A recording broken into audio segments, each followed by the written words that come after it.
Shalom, Bapak, Ibu, dan saudari yang terkasih. Jumpa lagi dalam Sikat Sabda Iman Katolik Selasa, Pekan Biasa ke-25, Bulan Kitab Suci Nasional 21 September 2021. Hari ini gereja merayakan pesta Santo Matius, Rasul dan penulis Injil. Bacaan hari ini dari Injil Matius bab 9 ayat 9 sampai 13.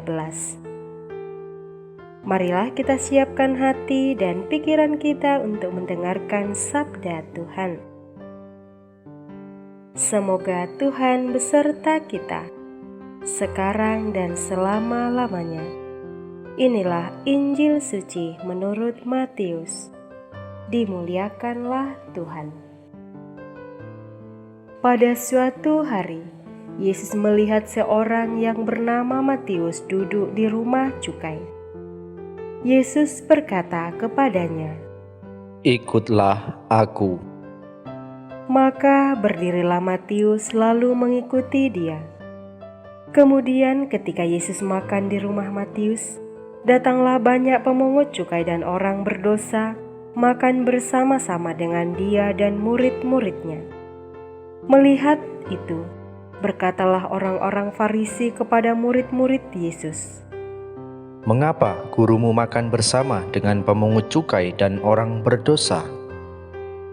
Yesus mendengarnya dan berkata, "Bukan orang sehat yang memerlukan tabib, melainkan orang sakit. Maka pergilah dan pelajarilah arti firman ini. Yang ku kehendaki ialah belas kasihan dan bukan persembahan, karena aku datang bukan untuk memanggil orang benar, melainkan orang berdosa." Demikianlah sabda Tuhan. Terpujilah Kristus.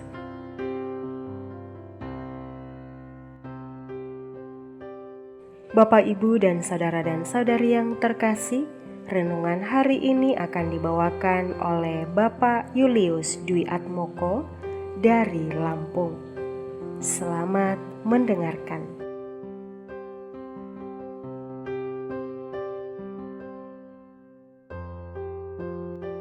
Shalom, salam sejahtera buat kita semua.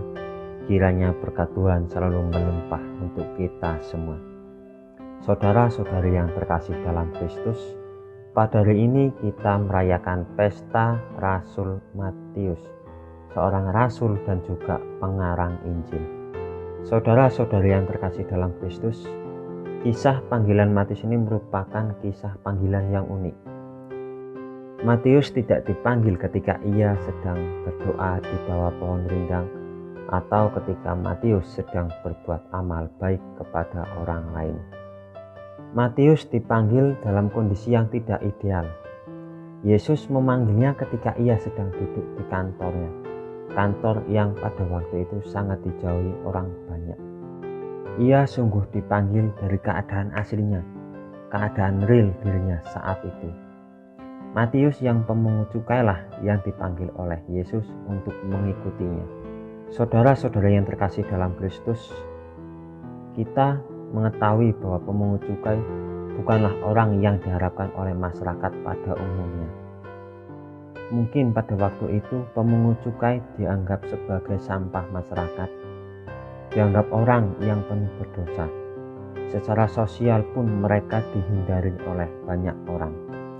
Dan secara rohani pun mereka pemungut cukai dianggap orang yang sangat berdosa dan mungkin tidak layak mendapatkan sebuah rahmat dari Allah. Saudara-saudari yang terkasih dalam Kristus, apa yang dilakukan Yesus sungguh tidak lazim dan tidak masuk akal bagi para tokoh orang suci dan orang-orang yang ada di sekitarnya. Apalagi sampai Yesus berkenan makan di rumah orang berdosa. Artinya ia juga ambil bagian dalam keberdosaan pemungut cukai itu. Maka sangat wajar reaksi orang-orang Farisi yang mengutuk tindakan Yesus makan di rumah seorang pemungut cukai. Hal itu tidak mungkin terjadi dalam kehidupan mereka. Namun justru serangan orang Farisi menjadi tempat pengajaran Yesus yang sangat efektif dan tepat sasaran. Kondisi yang tadinya seolah terjepit, kini Yesus menjadi yang menguasai jalannya cerita dan suasana. Ungkapan pertanyaan orang Farisi menjadi bahan peneguhan ajarannya. Ia datang untuk menawarkan keselamatan. Keselamatan itu berupa pengampunan dosa. Mereka yang berdosalah yang ditawari rahmat keselamatan secara lebih intensif. Situasi diri merasa berdosa jauh lebih bisa menerima rahmat panggilan keselamatan dibandingkan dengan mereka yang merasa tidak berdosa. Saudara-saudara yang terkasih dalam Kristus, rahmat panggilan Matius juga menjadi rahmat panggilan kita. Tuhan Yesus memanggil kita sesuai dengan keadaan kita masing-masing. Ia memanggil kita secara personal. Tidak seorang pun bisa mengintervensi rahmat panggilan itu. Saya yang seperti inilah yang dipanggil oleh Yesus. Matius yang pemungut cukai lah yang dipanggil Yesus. Bukan Matius yang seorang soleh atau dermawan. Dan rahmat panggilan itu mengubah Matius yang pemungut cukai menjadi Matius yang Rasul Yesus. Saudara-saudara yang terkasih dalam Kristus, kita juga dipanggil dalam situasi keberdosaan. Panggilan Tuhan itu mengubah situasi berdosa menjadi situasi berahmat. Kita bisa menjadi Matius yang merasa berdosa dan mau menerima rahmat panggilan Tuhan. Atau kita juga bisa menjadi orang Farisi yang menganggap orang lain berbuat dosa, orang lain berdosa banyak, dan menganggap diri kita orang yang paling soleh atau orang yang paling taat kepada Tuhan. Berkat Tuhan selalu melimpah untuk kita semua. Berkah dalam